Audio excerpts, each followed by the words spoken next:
Good morning. आज है 21 अक्टूबर और 21 अक्टूबर के दिन जो हम करंट अफेयर लेके आए हैं उसमें से पहला क्वेश्चन आपके सामने है। हमारे सामने जो पहला प्रश्न ये है कि संयुक्त राष्ट्र बहुआयामी गरीबी सूचकांक, जिसको इंग्लिश में मल्टी डायमेंशनल पॉवर्टी इंडेक्स या एमपीआई शॉर्ट फॉर्म में बोलते हैं, उसके अनुसार दुनिया भर में सबसे ज्यादा गरीब लोग किस देश में हैं। यहाँ पे चार ऑप्शन है। ऑप्शन ए पाकिस्तान, दूसरा भारत, तीसरा बांग्लादेश और चौथा जो डी ऑप्शन है नाइजीरिया। देखिए, इस प्रश्न का उत्तर है भारत। भारत में दुनिया में सबसे ज्यादा गरीब लोग रहते हैं।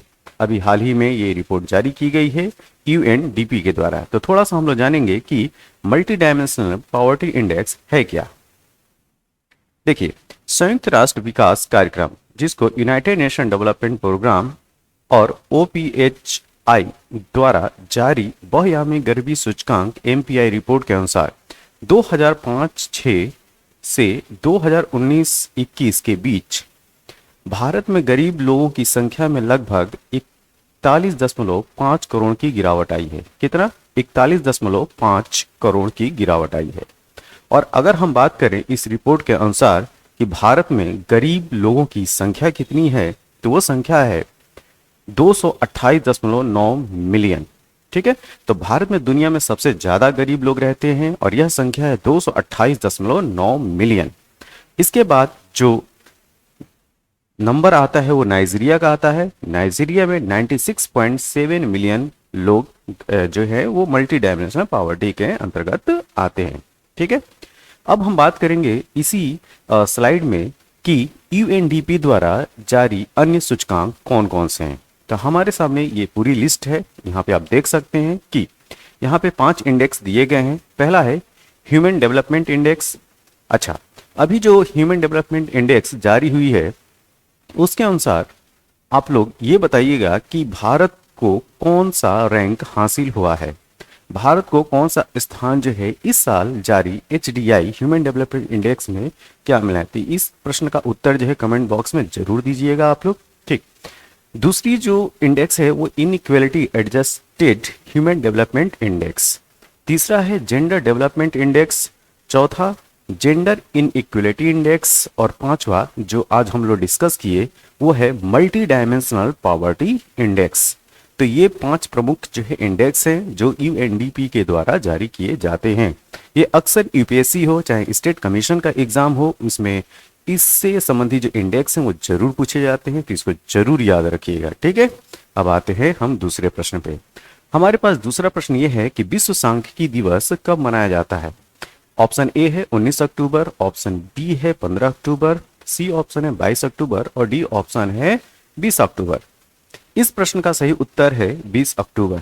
थोड़ी सी जानते हैं कि विश्व सांख्यिकी दिवस है क्या। देखिए, इसे हर साल हर 5 वर्ष में मनाया जाता है। ध्यान दीजिएगा, और सब जो दिवस होते हैं वो हर साल मनाए जाते हैं, लेकिन जो विश्व सांख्यिकी दिवस है हर 5वें वर्ष में मनाया जाता है। ठीक है, संयुक्त राष्ट्र सांख्यिकी आयोग ने फरवरी 2010 में अपने 41वें सत्र में 20 अक्टूबर 2010 को विश्व सांख्यिकी दिवस के रूप में मनाने का प्रस्ताव रखा था।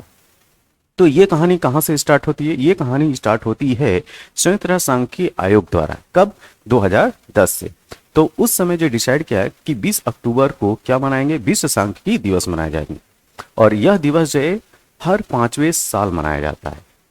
ओके, जब कोई दिवस मनाया जाता है तो उसकी एक थीम रखी जाती है, एक विषय रखा जाता है। तो विश्व सांख्यिकी दिवस जो 20 अक्टूबर को मनाया जाता है, इस साल उसकी जो थीम रखी गई है, थीम ये है कि सतत विकास के लिए आंकड़े।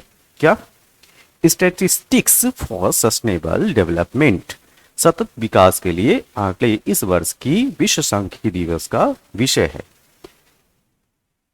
नेक्स्ट हम बात करेंगे कि प्रधानमंत्री मोदी ने किस राज्य में मिशन लाइफ लॉन्च किया। ठीक है, प्रश्न ये है कि मिशन लाइफ उन्होंने किस राज्य में लॉन्च किया।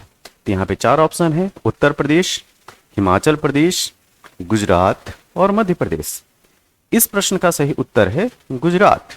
ठीक है, अब हम जानेंगे कि मिशन लाइफ है क्या। देखिए, मिशन लाइफ दुनिया में तेजी से बदलते जलवायु परिवर्तन को रोकने का एक वैश्विक कैंपेन है। ये एक वर्ल्ड कैंपेन है ठीक, ग्लोबल लेवल पे ये कैंपेन जारी है, किसको लेके? क्लाइमेट चेंज को लेके, जलवायु परिवर्तन को लेकर। ठीक है, इस योजना के तहत भारत अपने नेतृत्व में, ध्यान दीजिएगा, इसमें इंडिया जो है वो लीड करेगा। भारत अपने नेतृत्व में दुनिया के सभी शीर्ष कार्बन उत्सर्जन करने वाले देशों के साथ मिलकर, जो कार्बन डाइऑक्साइड का उत्सर्जन टॉप मोस्ट में करने वाले जो देश हैं उनके साथ मिलकर वैश्विक तापमान को कम करने का, जो ग्लोबल वार्मिंग है उसको कम करने का प्रयत्न करेगा, और जिससे जलवायु परिवर्तन से होने वाले नुकसान है उसको कम से कम किया जा सके। ये है मिशन लाइफ का उद्देश्य। अब ये चर्चा में क्यों है? तो देखिए, ये भी जान लीजिए कि इस समय संयुक्त राष्ट्र संघ के महासचिव एंटोनियो गुटेरेस भारत की 2 दिन की यात्रा पे आए हैं। कहाँ पे? भारत की 2 दिन की यात्रा पे आए हैं। कौन? संयुक्त राष्ट्र संघ के महासचिव एंटोनियो गुटेरेस। ठीक है, इनको आप देख भी सकते हैं, ये हमारे प्रधानमंत्री हैं और ये एंटोनियो गुटेरेस हैं, जो कि यूनाइटेड नेशन ऑर्गेनाइजेशन के क्या हैं? महासचिव हैं। तो ये 2 दिन के भारत की यात्रा पे है, और इसी दौरान जो है भारत के द्वारा जो मिशन लॉन्च किया गया है, मिशन लाइफ। एक और चीज ध्यान रखिएगा, अगर आपसे पूछा जाए कि मिशन लाइफ का फुल फॉर्म क्या है, तो मिशन लाइफ का फुल फॉर्म है लाइफ स्टाइल फॉर इन्वायरमेंट। क्या? लाइफ स्टाइल फॉर इन्वायरमेंट, यहाँ पे लिखा हुआ भी था। ठीक है, और राज्य कौन सा है जहां पे ये लॉन्च किया गया? तो वह है गुजरात। अब हम बात करेंगे नेक्स्ट प्रश्न के बारे में। नेक्स्ट प्रश्न ये है कि एशिया के सबसे बड़े कॉम्प्रेस्ड बायोगैस प्लांट का उद्घाटन किस राज्य में किया गया? ठीक है, तो एशिया के सबसे बड़े कंप्रेस्ड बायोगैस प्लांट का उद्घाटन जो है वो पंजाब में किया गया, पंजाब के संगरूर जिले में। देखिए, यह बायोगैस प्लांट पंजाब के संगरूर में लगा है, और इस प्लांट में बड़ी मात्रा में पराली समझते हैं आप लोग?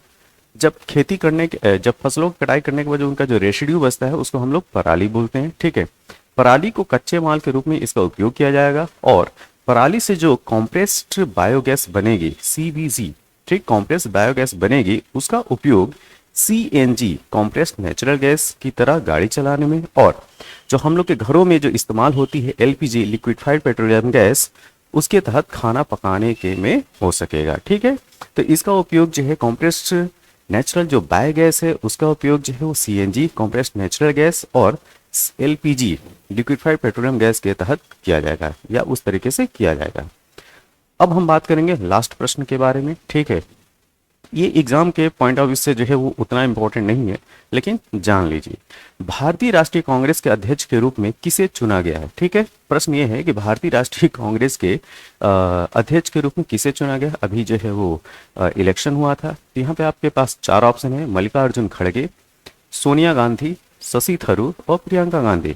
इसका सही उत्तर है मल्लिकार्जुन खड़गे। देखिए, मल्लिकार्जुन खड़गे का मतलब ये नहीं, ये मल्लिका और अर्जुन ये नहीं है। ठीक है, ये हैं, ध्यान रखिएगा, ये कह भी रहे हैं कि ध्यान रखिएगा मैं हूं मल्लिकार्जुन खड़गे। ठीक है, ना कि ये नहीं है। तो भारतीय राष्ट्रीय कांग्रेस के जो वर्तमान अध्यक्ष हैं वो मल्लिकार्जुन खड़गे हैं।